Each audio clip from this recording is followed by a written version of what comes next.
Sejam muito bem-vindos ao 4º Congresso Internacional de Tecnologia da Educação.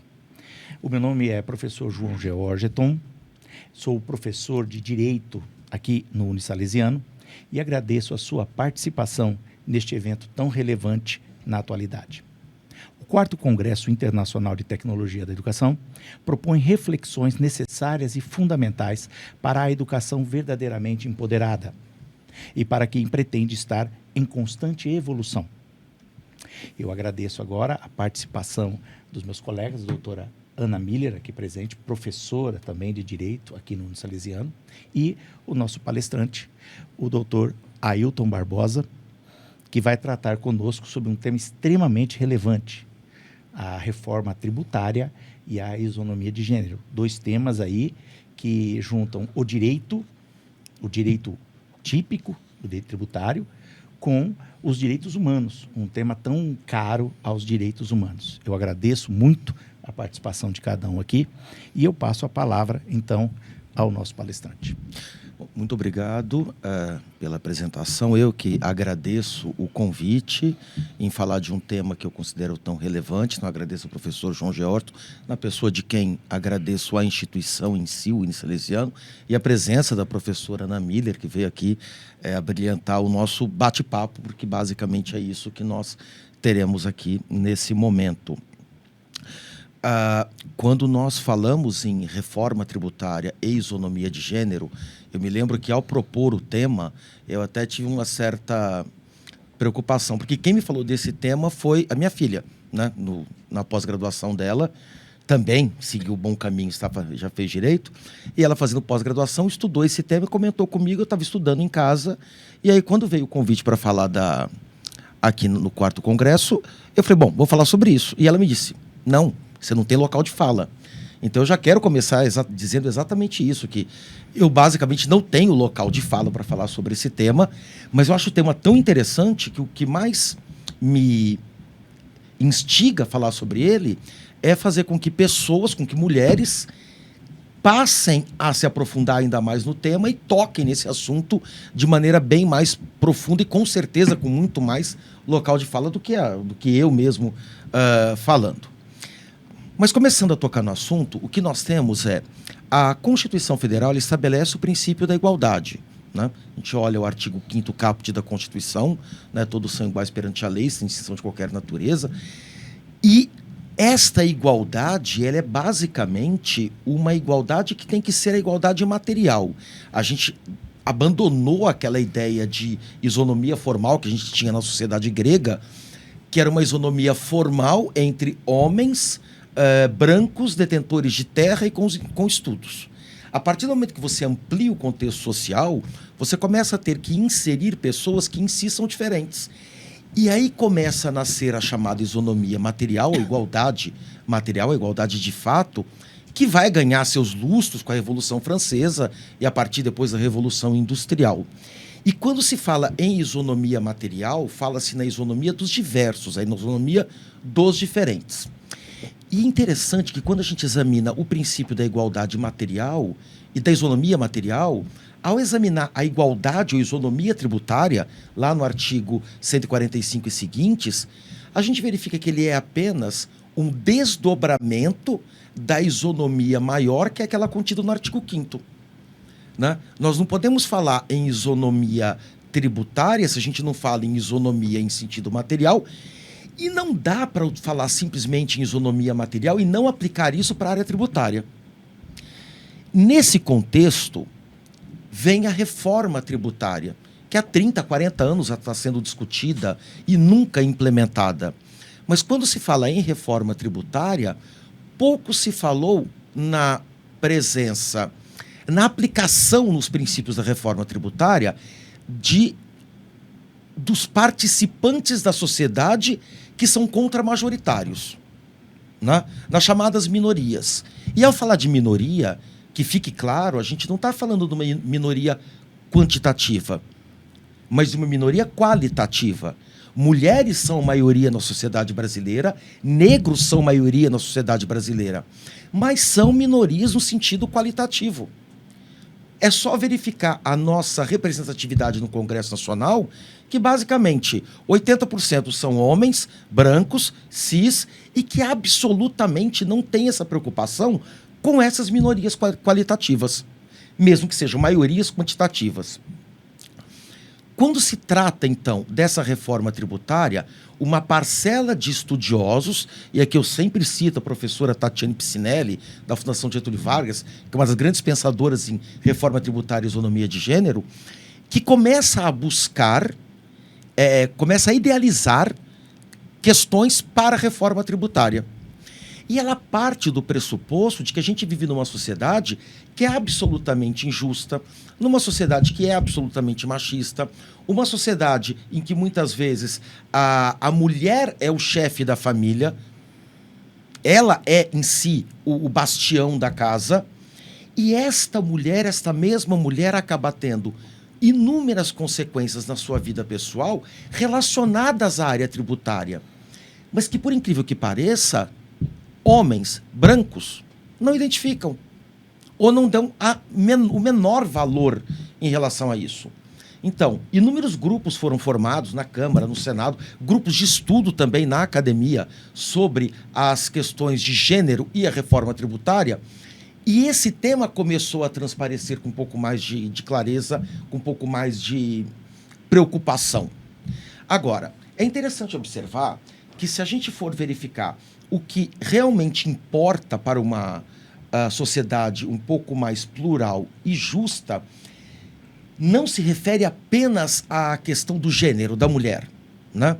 Nós temos, por exemplo, uma grande discussão, né, que não diz respeito apenas a gênero, que é a questão da tributação sobre ultraprocessados. E como é difícil trabalhar a questão do imposto seletivo ou dos benefícios tributários que podem ser dados a ultraprocessados. Alimentos ultraprocessados. Isso. Desculpa, perdão. Eu ia perguntar o que seriam os ultraprocessados, que seria um monte de processo de uma vez em cima de alguém, né? Não. Imaginei isso, falei, uai. Não, os alimentos ultraprocessados.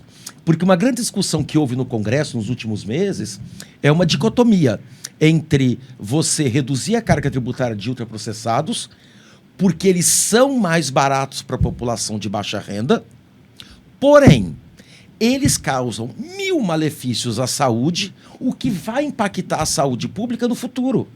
Ou seja, concede-se isenção para a grande indústria, porque não existe ultraprocessado no bar da esquina, ele é feito nas grandes empresas, você concede um benefício tributário a essas grandes empresas para que elas vendam ultraprocessados mais baratos, alimentos ultraprocessados, que vão impactar a saúde dessa população mais pobre, vão causar o que a gente vê nos Estados Unidos, que chama epidemia, mas aqui no Brasil também está crescendo, que é a obesidade na população de baixa renda, que vai impactar o sistema público de saúde.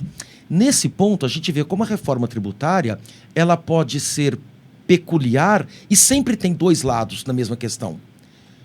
A salsicha, o embutido mais barato, eu não sei como é que chama aqueles frangos, que Os nuggets. Os nuggets. As bolachas, né? Aquelas bolachinhas as com maravilhosas recheio, bolachas recheadas. adoráveis. Mas eu sempre lembro dos nuggets, né, só que não lembrava do nome, desculpa, e das salsichas, que são das coisas mais baratas que se tem no mercado, mas são ultraprocessados. Você concede uma redução de carga tributária para esse produto e você reduz o preço dele e consegue alimentar a população. Mas alimentar com o quê? Com um alimento que é ultraprocessado, cheio de conservantes, cheio de estabilizante, que vai impactar a saúde dessa população e, com certeza, lá na frente vai acabar causando o quê? Vai acabar causando um aumento dos gastos em saúde pública. É uma discussão que você não sabe exatamente para que lado tem que ir. Então, a reforma tributária tem essas inúmeras faces de discussão possível. Fazer algo semelhante, então, por exemplo, com o cigarro, né? Que tem uma carga tributária bastante alta, justamente por ser tão nocivo para a saúde. Sim, mas é que como o cigarro ninguém discute, não faz bem para ninguém, absolutamente, né? Então, você joga uma carga tributária muito alta... E ninguém reclama. E ninguém reclama. Né? Tudo bem, você gera uma indústria de contrabando que é gigantesca, mas aí é uma questão muito mais de polícia do que de carga tributária. Mas quanto ao cigarro que só traz malefício, não há problema. O problema está na alimentação ultraprocessada. Porque se você retira qualquer tipo de benefício de um alimento muito barato, porém ultraprocessado, você impede o acesso desse alimento à população de baixa renda. Não vai se alimentar com aquele produto. Vai impactar menos a saúde pública depois, com certeza, porque vai ter que se alimentar de algo mais natural. Mas é só para ver como as questões tributárias, elas atacam a sociedade, elas tocam a sociedade de diferentes formas, sob diferentes aspectos. E o aspecto de gênero me é um aspecto bastante interessante de um tema que eu não conhecia, sou muito sincero em dizer, passei a estudar isso faz uns 6 meses, mais ou menos, lendo alguns textos, e quando veio o convite para falar, eu falei, gente, vou falar sobre isso. Né? E já recebi um corte direto, você não tem local de fala. Eu falei, mas se eu não falar, ninguém vai falar. Então falo eu e tomara tem que aproveitar mulheres... o espaço, então, Exato, né? tomara que mulheres comecem a falar sobre isso. Nas discussões sobre a reforma tributária, nós temos inúmeros temas que tocam a isonomia de gênero e que precisam ser trabalhados com uma perspectiva de redução de desigualdades sociais, tanto das desigualdades de gênero quanto das desigualdades de renda. Quando nós falamos da sociedade brasileira, a gente fala hoje de uma sociedade que não é mais formada por famílias de propaganda de margarina.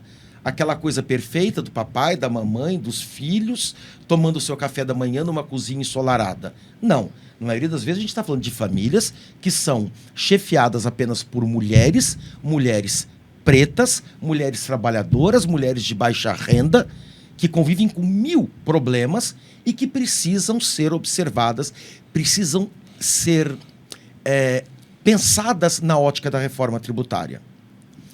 Uma das grandes questões que a gente começa a verificar nisso é que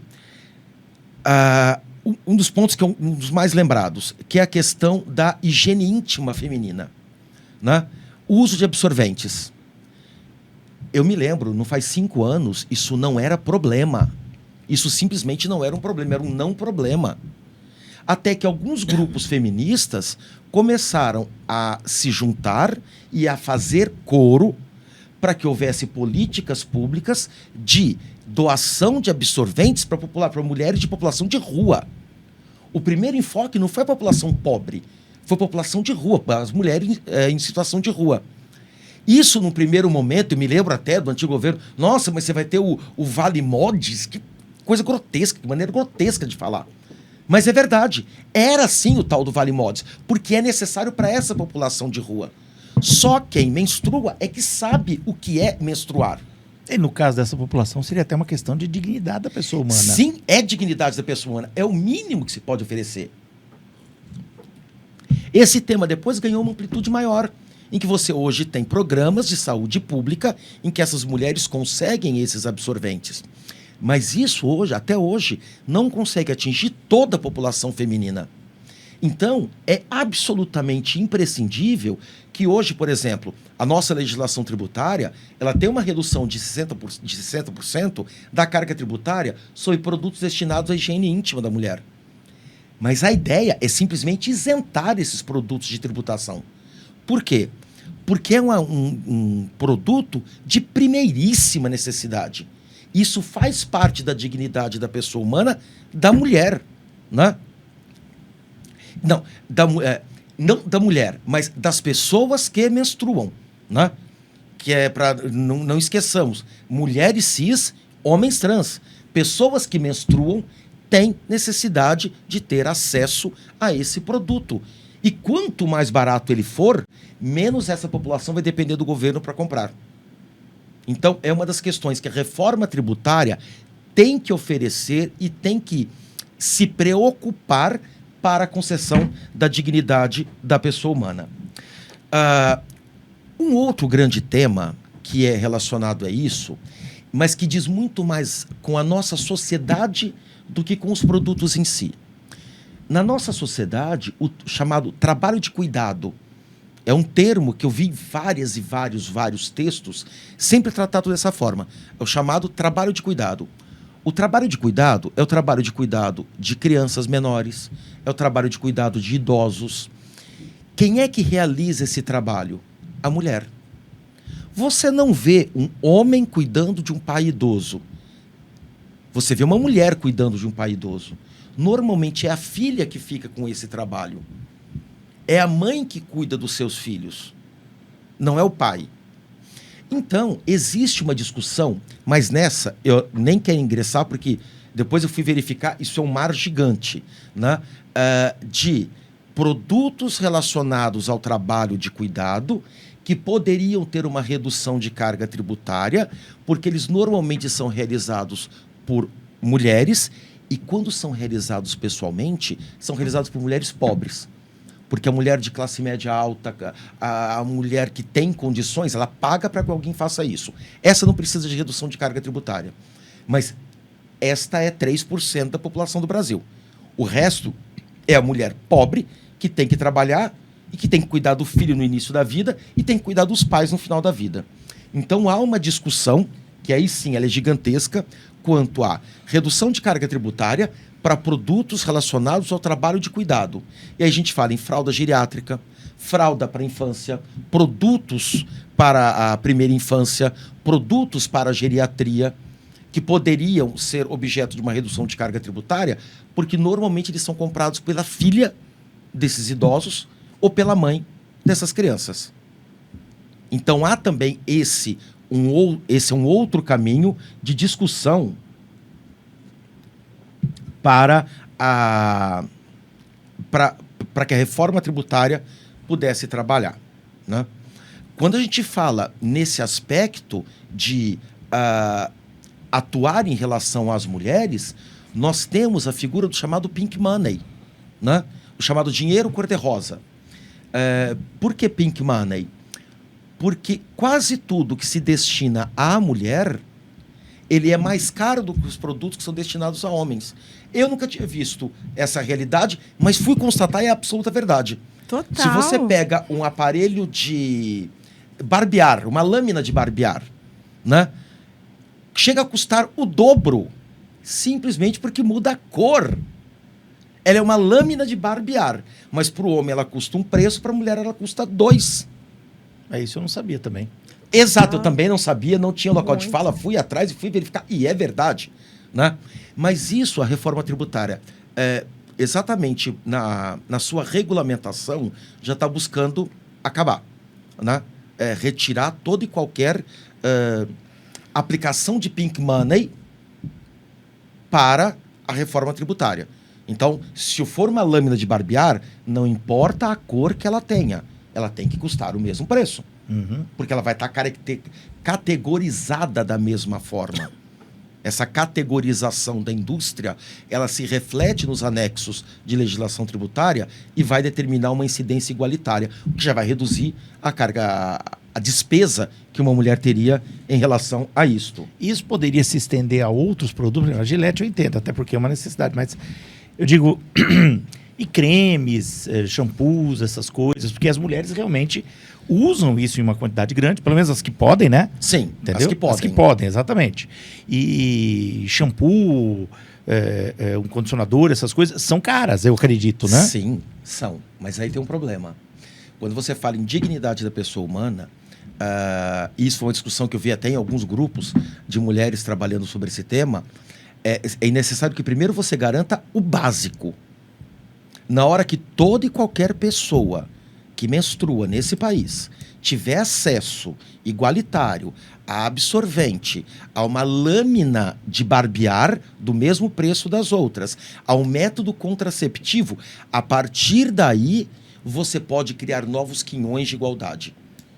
Só que não se fala, e não vi essa discussão, sobre produtos de beleza, até porque compra quem quer, se quiser. Não é uma necessidade. Protetor solar, ok. Até a medicina fala, olha, não se pode mais viver sem protetor. Mas não estaria também a vaidade feminina um pouco ligada a essa dignidade da pessoa humana? Então, o fato de uma mulher da periferia olhar uma outra que pode passar uma maquiagem, que consegue cuidar da pele com produtos que ajudam a retardar o envelhecimento, e essa mulher olhar para aquela e falar, poxa vida, eu queria isso, né? E então, assim, eu não sei, aí como mulher falando, eu não sei se isso não seria essencial, como o absorvente é, porque ele vai mexer diretamente com a vaidade. Então, autoestima. Autoestima. Eu tô passando na rua e você olha para mim. Aí eu olho e falo assim, poxa, aquela mulher, ela tem acesso, então todo mundo olha para ela. Isso vai da vaidade. E ela vai falar, poxa, ninguém olha para mim, porque eu sou feia, eu não cuido da pele, eu tenho a pele, não posso passar uma maquiagem, eu não posso passar um batom. Gente, o preço de um batom é um negócio do outro mundo. Né? Um batom chega a custar 100, um batom mediano custa R$100. Então... porque se a gente abre também, né? Exato. O grande problema é o 8 a 80, né? A gente não vive numa sociedade que seja igualitária. A gente vive numa sociedade muito desigual, né? Até culturalmente, né? E se a gente consegue, com a reforma tributária, garantir o mínimo existencial, né? Você dá aula de constitucional, eu também dou aula de constitucional. A teoria do mínimo existencial, né, que vem de Portugal. Se a gente consegue garantir esse mínimo existencial, né, a gente consegue avançar um pouco. Mas primeiro o mínimo, né? Mas também, não sei, não tenho local de fala falar em relação à vaidade. Até porque homens são vaidosos. Eu também tenho lá os meus tiques de vaidade ou de cuidado pessoal. Mas eu entendi o que a professora Ana quis dizer. Porque para a mulher, e aí também não tem local de fala, por favor, eu estou aqui de encherido, né? Mas eu creio que para a mulher é um sentimento diferenciado, ela se vê bonita, ela se vê mais cuidada. Isso parece que interfere na própria... no campo psicológico dela. Interfere no comportamento. Sim. Porque eu costumo brincar que eu acho o homem muito corajoso, porque o homem sai de manhã sem maquiagem, né?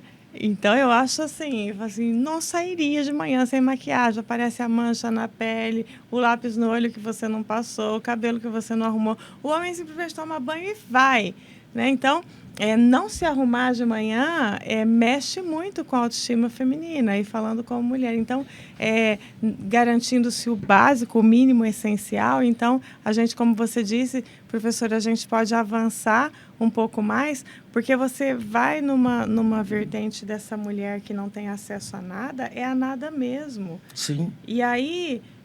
quando a gente vê a população de rua, a gente fala, poxa vida, essa pessoa perdeu todo o resto de dignidade que ela tinha, porque nem lutar para ter um local, ela não luta mais. Então, a mulher que ela perde a vaidade, em alguns estudos que eu fiz, quando eu fiz mestrado, falando de divórcio, de se casar apaixonado, o golpe do baú, enfim, as filosofias de mestrado da vida, né? Então, eu acabei vendo que, assim, a mulher, ela desiste da família.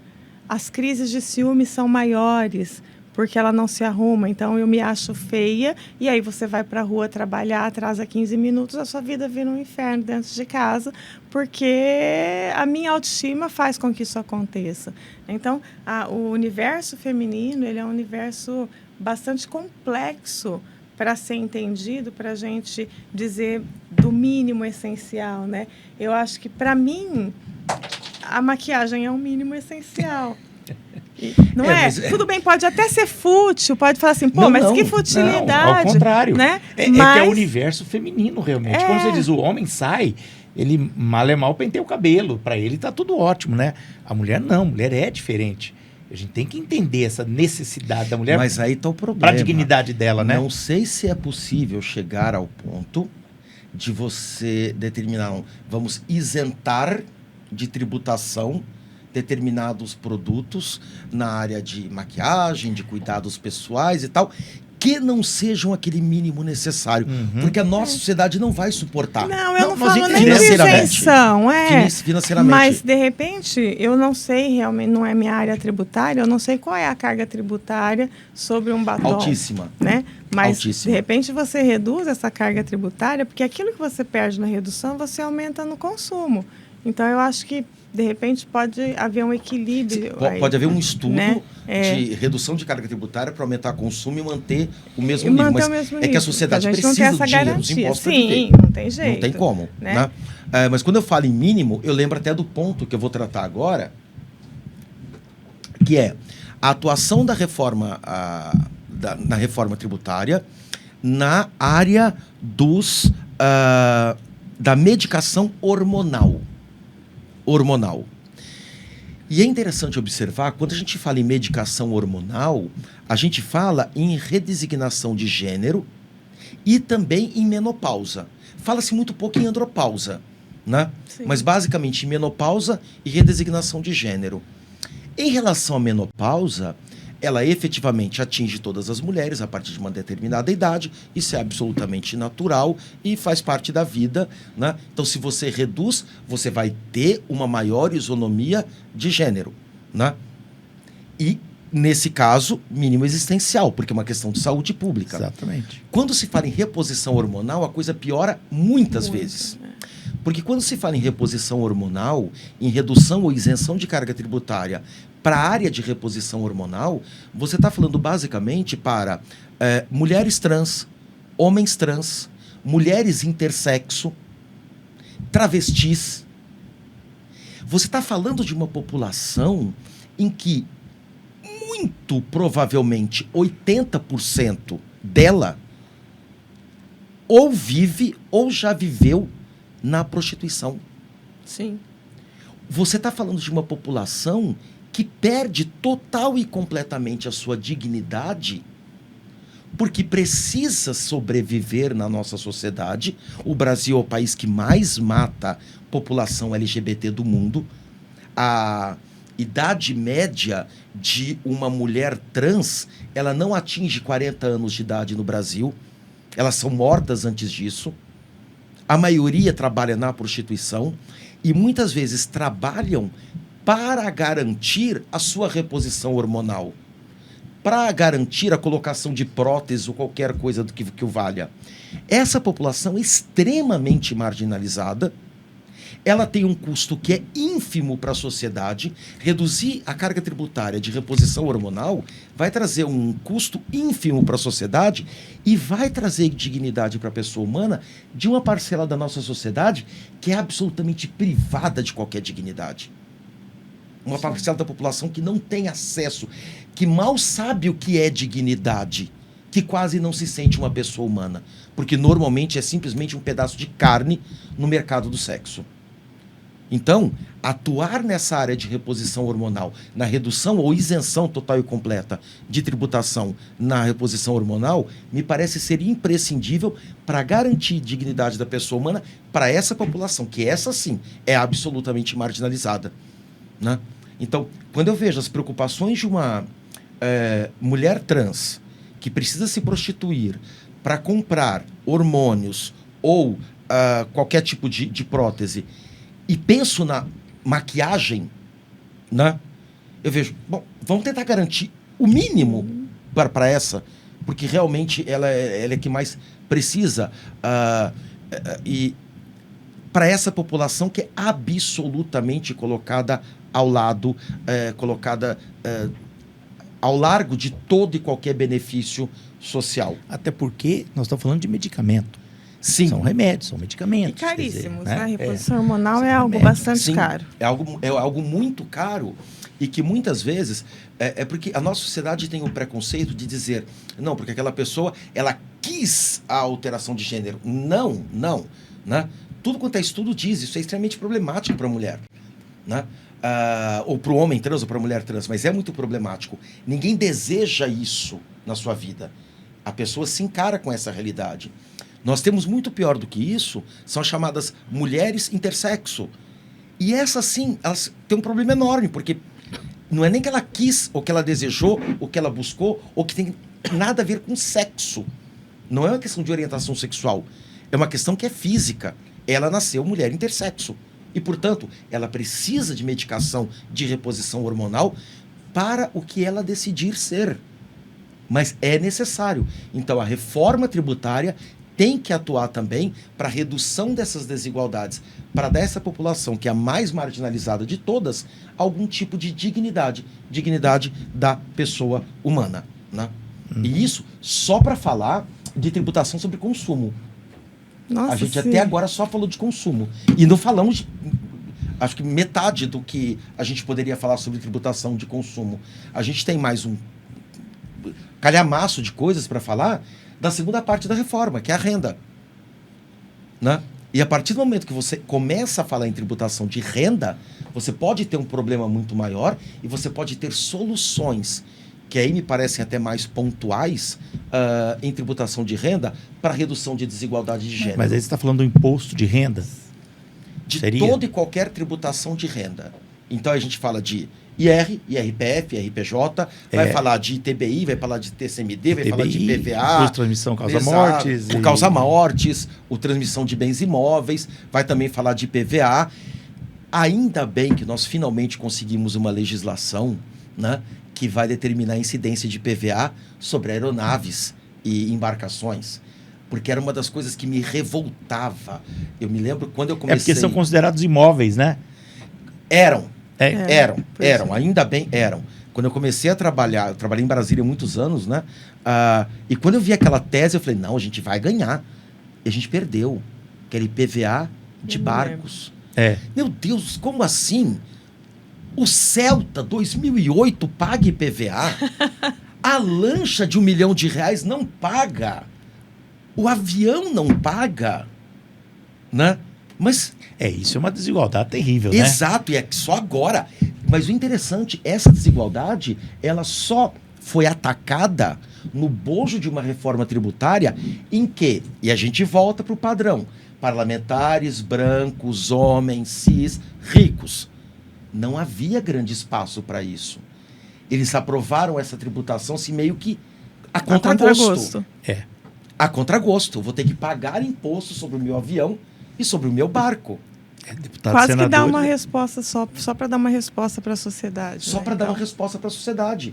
A grande discussão que a gente vai travar em relação à renda, e que aí sim vai dar, não só para isonomia de gênero, mas para uma isonomia social, é a tributação de lucros e dividendos. É impressionante como a gente vive numa sociedade em que assalariados pagam o imposto sobre a renda, mas os donos dessas empresas não o pagam, porque eles não têm renda, eles têm lucro, eles têm dividendo. Eles não pagam sobre o Prolabore que eles retiram ou não? Mas tem sociedade que não tira Prolabore. Não tira? Tem. Os que não tiram, então... então... Tira atuar em direito empresarial. Ele, né, é o dono, ele é o dono. Aliás, mas ele tira não... Prolabore de um salário mínimo mensal. Mas ele pode pôr no contrato social que a sociedade opta por não... tirar Prolabore e por ter só participação nos lucros, que é uma estratégia justamente para você isentar do imposto de renda. Justamente para não pagar impostos. Olha aí. Exato. E é quem mais tem, é quem mais recebe, é que tem a maior parte do bolo. Exato. E o cidadão como o pobre não tem opção, porque é descontado na fonte diretamente. E o interessante é que a participação dos lucros da empresa, quando ela é feita, rateada entre os colaboradores, para o colaborador ele paga o imposto. Porque ela entra diretamente na folha de pagamento dele. Exato, o PLR né, paga, mas o dono não paga. O nosso sistema tributário é extremamente desigual, né? O nosso sistema tributário, né, eu não sei se a gente tem mais tempo, acho que a gente está quase estourando o horário, se não tivermos próximos disso. Mas eu me lembro que quando eu entrei na faculdade, né, não faz muito tempo, não, claro, né, eu entrei na faculdade em 88, quando veio a nova Constituição. E eu nunca gostei de tributário, mas logo que eu já comecei a trabalhar com tributário, nunca mais parei. Mas eu lembro que uma das discussões que houve era a tributação sobre a remuneração de militares, diplomatas e juízes. Pouca gente sabe, mas até 88, militares, diplomatas e magistrados não pagavam imposto de renda. Porque eles não recebiam o que se chamaria de renda.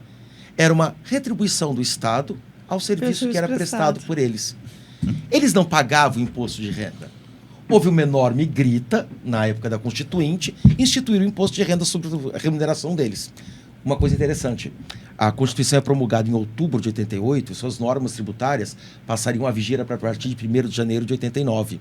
Em dezembro de 1988, é concedido um aumento salarial a militares, diplomatas e magistrados do exato tamanho da carga tributária que eles passariam a pagar. Para que eles não sentissem. A nossa sociedade é cartorial, a nossa sociedade é extremamente opressora, é uma sociedade extremamente desigual, e se nós não dermos voz à parcela da população que está lá embaixo e que não faz a menor ideia do que seja a relação entre reforma tributária e isonomia de gênero, essa sociedade nunca vai conseguir nada. Professor, nem só a sociedade que está lá embaixo.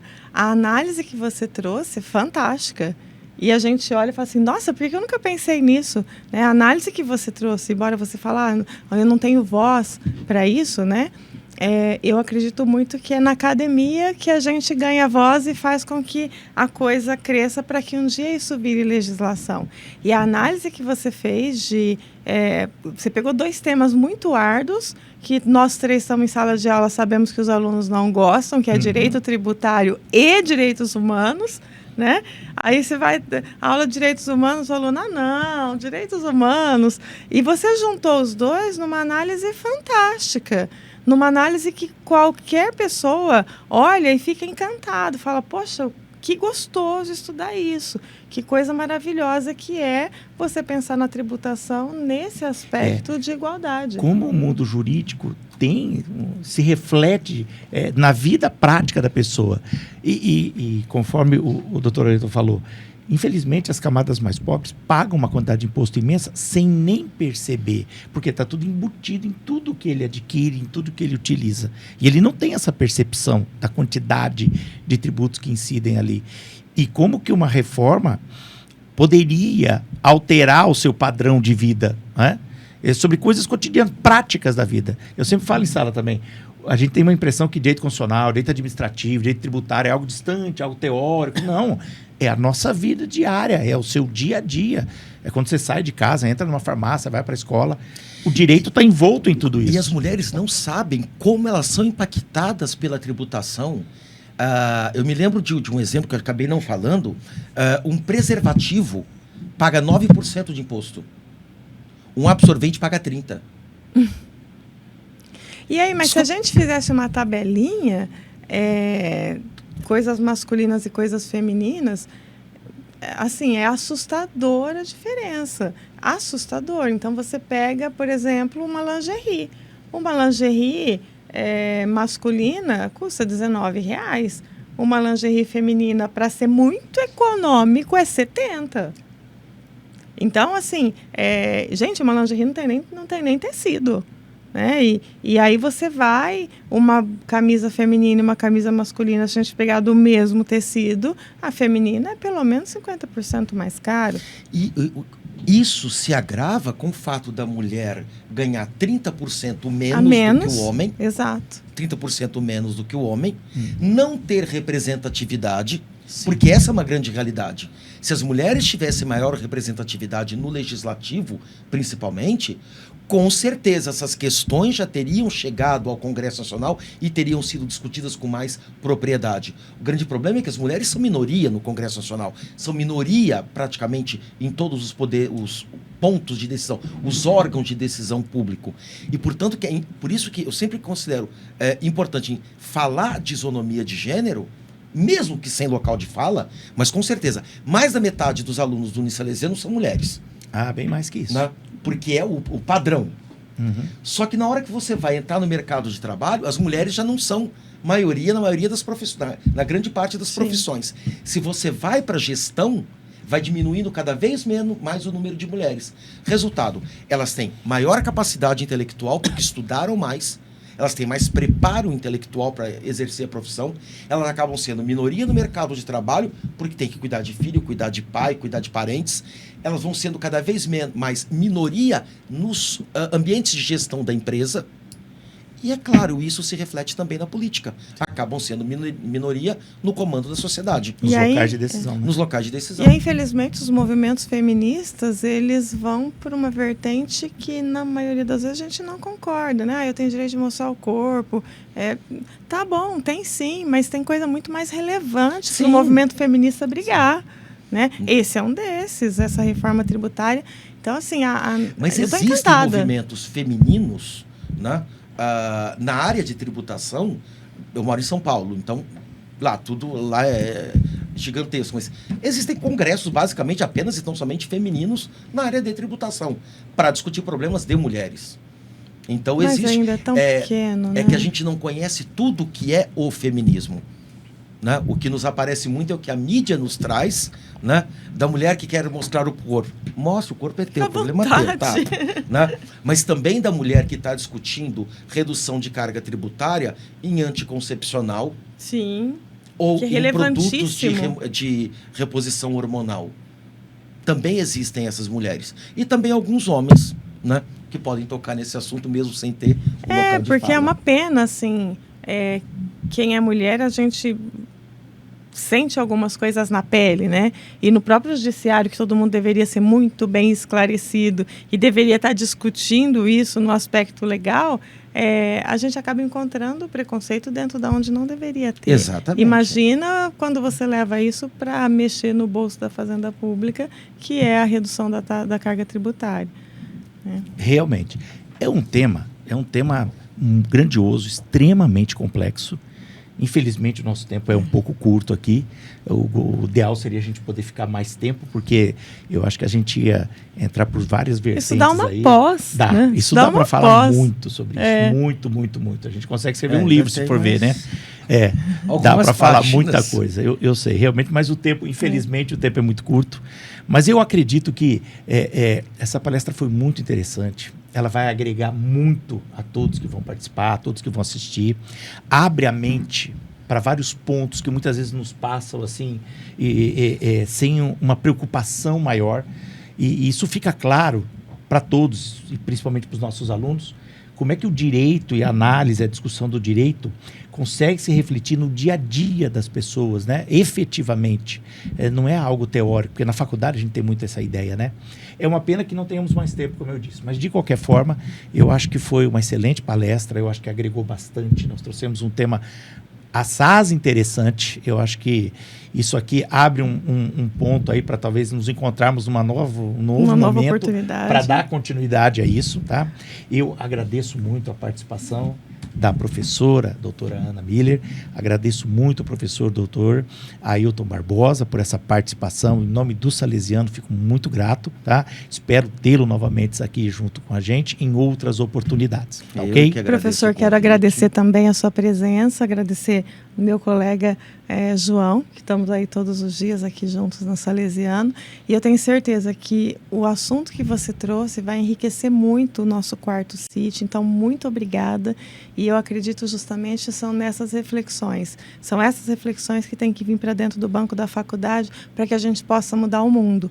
Porque se não for assim, se todo mundo ficar estudando só processo civil e só processo penal, que inclusive é minha área, a gente não vai mudar o mundo. A gente vai mudar o mundo com grandes reflexões, com grandes pessoas, com grandes pensadores como você. Muito obrigada. Muito obrigado. Eu agradeço o convite e o que eu mais espero é que eu ouça, né, do professor João, daqui a algum tempo, olha, algumas alunas resolveram começar a querer trabalhar exatamente sobre esse tema nos seus TCCs para... Eu acredito que será certeza isso, viu? Com certeza. Vai nos dar esse trabalho. Vai me deixar muito feliz. De qualquer forma... Muito obrigado pelo convite. Eu agradeço profundamente em nome da Faculdade da Universidade Júnior Salesiano a presença do doutor aqui conosco e no 4º Congresso Internacional de Tecnologia da Educação aqui do Unisalesiano. Muito obrigado e até a próxima. Tá? Muito obrigado a todos. Okay.